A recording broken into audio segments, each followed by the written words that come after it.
Hi everyone, my name is Julian. I'm from the Faculty of Economic and Business, Universitas Tanjungpura, from the International Management Study Program. And now I would like to answer the questions that has been sent via the Edmodo online Human Resource Management class. So there will be 3 sections of the questions that sent via the online class. The first section is about student activity in the classroom. The second section deals about the activity of students via Edmodo and WhatsApp group. And the third section talk about the articles and video of HRM.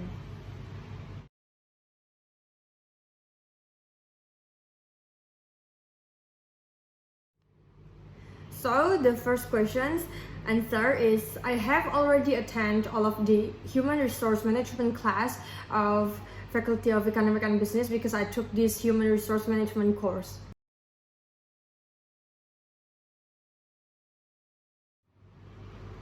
And the second answer is I have never absent in attending the Human Resource Management class because I love to learn Human Resource Management.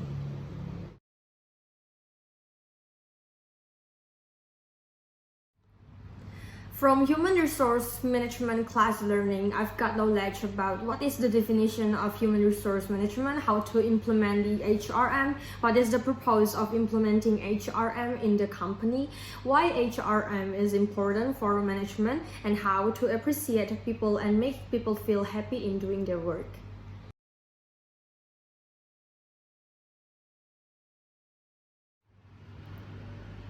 I am quite active speaker in Human Resource Management class because I like to discuss about the Human Resource Management topic with my friends during the presentation time or answer my friends' questions during the presentation time.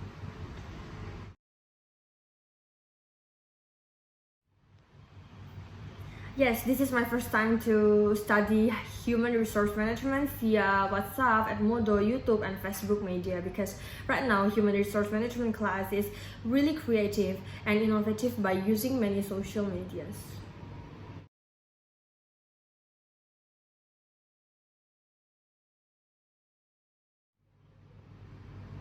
Honestly, I am not that active in WhatsApp group since I rarely touch my cell phone.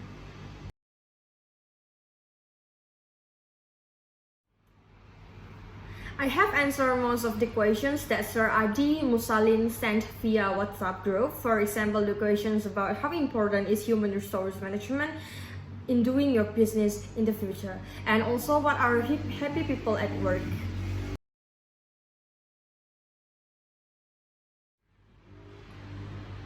I am quite active in the learning platform called Edmodo. I usually watch the videos that Sir Adi Musalin posted on Edmodo, and I also answer most of the questions that has been posted related to the video that I have watched. The benefits of using Edmodo is Edmodo clearly offering a creative and innovative learning method and also makes students to learn through online classes easier.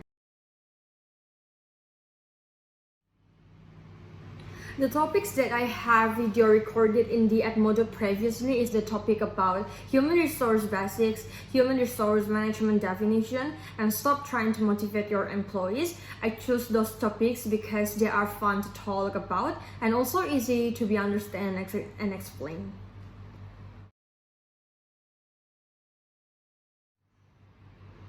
I like to do blended learning because it makes me understand more things in various perspectives, and I think by having many perspectives, it is fun.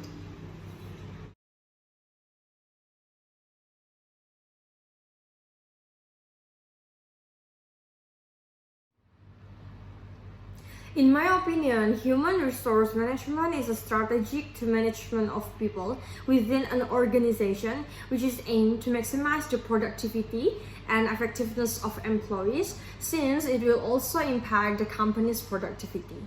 And according to the 5 experts' definition, here are the definition of human resource management. First, according to Pigors and Myers, human resource management is basically a method of developing potentialities of employees so that they feel maximum satisfaction of their work and give their best efforts to the organization. Second, according to Edwin Filippo, defines HRM as planning, organizing, directing, controlling, and procurement, development, compensation, integration, maintenance, and separation of human resources to the end that individual, organizational, and social objectives are accomplished. Next, there are the human resource management definition according to French Wendell. French Wendell talk about personnel management is a major component of the broader managerial function and has roots and branches extending throughout and beyond each organization. It is a major subsystem of all organizations. Next, there is Julius Michael, called human resources as the human factors, which refers to a whole consisting of interrelated, interdependent, and interacting physiological, sociological, and ethical components.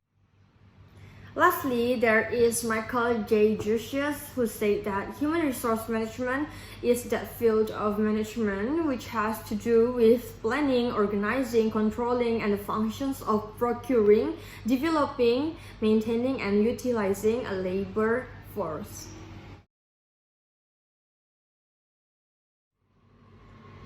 There is 5 human resource management cycle. The first step is the recruitment stage. This is the first step of human resource cycle where you hire people to work in your business. Hiring decision is really critical. Hiring the right employee even matters more than most other decisions that you or your management team will make in the future. Second, there is education stage. Education is the process for employee who will start their new position. Manager gives employee their role in the company and manager's expectations and employee's responsibilities. After that, there is the motivation stage. In this stage, manager is keeping their employees engaged, motivated them to performing at the higher level and showing commitment to the company.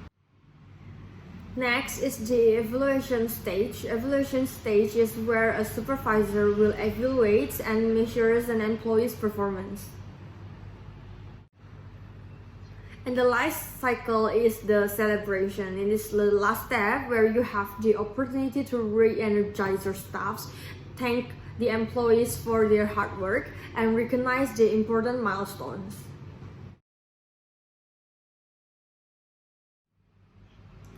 Work ethic is a set of principles and standards of behavior related to the morals adopted by a person or a group of people at work in a company.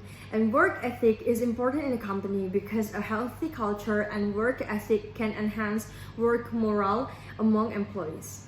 If there is no ethics adopted in the workplace, then people will easily act bad, slandering each other, toppling on each other, and involved in unfair competition in a company. There is some examples of the ethical deeds, that is honesty, transparency, and integrity. And on the other hand, there is 3 examples of the unethical deeds, that is intimidating, disregard the company policy, and theft and other unlawful conduct.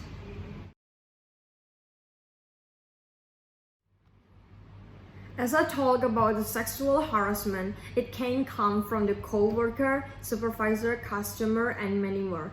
It refers to the physical conduct from body touching, visual conduct from the suggestive gesture.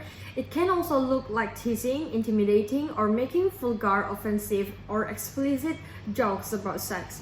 Sexual harassment is not a joke. Sexual harassment is unethical act which could lead to mental illness, mental breakdown, insecurity, or even death.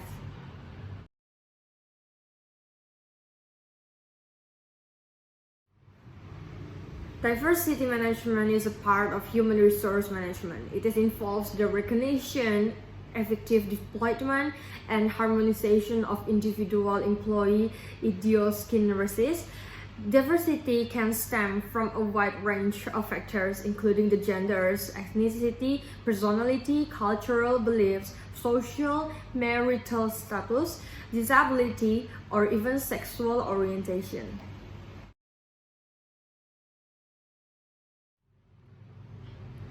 A supply chain is a network between a company and its suppliers to produce and distribute a specific product to the final buyer. This network includes the different activities, people, entities, information, and resources. The relationship between supply chains and human resource management is that supply chains were made by people and human resource management can be applied into the supply chain management.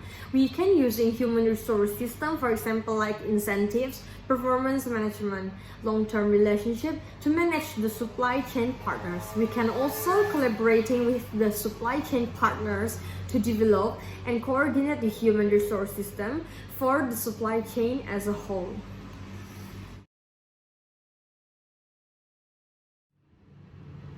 And now I would like to explain the article titled The Ethical Leadership as Antecedent of Job Satisfaction, Effective Organizational Commitment, and the Intention to Stay Among Volunteers of Non-Profit Organizations. This study aims to investigate the role played by ethical leadership in non-profit organizations.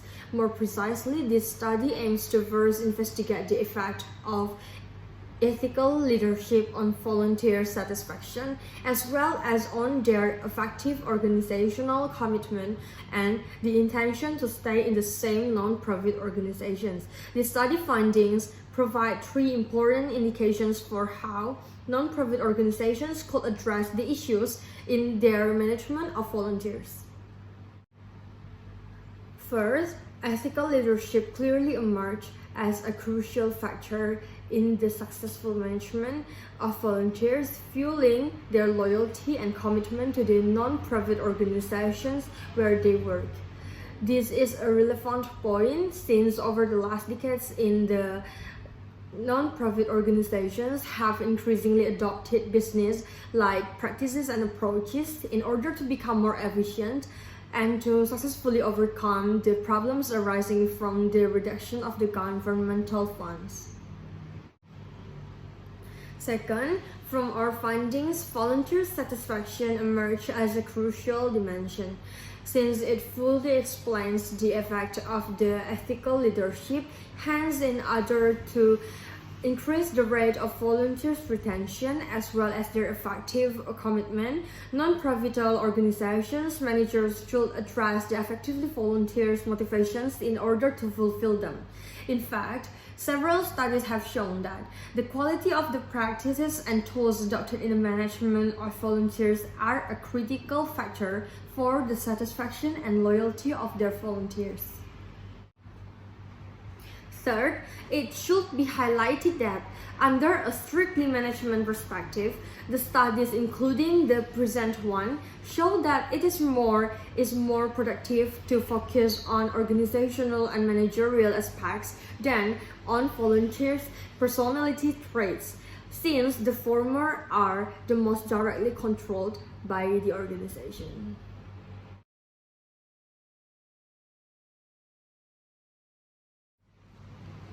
The first video that I will explain is titled Why Study Human Resource Management. The speaker of this video is Greg Learning, and what is discussed in this video is about the role of modern manager also continues to change, requiring today's organizational leaders to deal with increasingly dynamic and complex environments.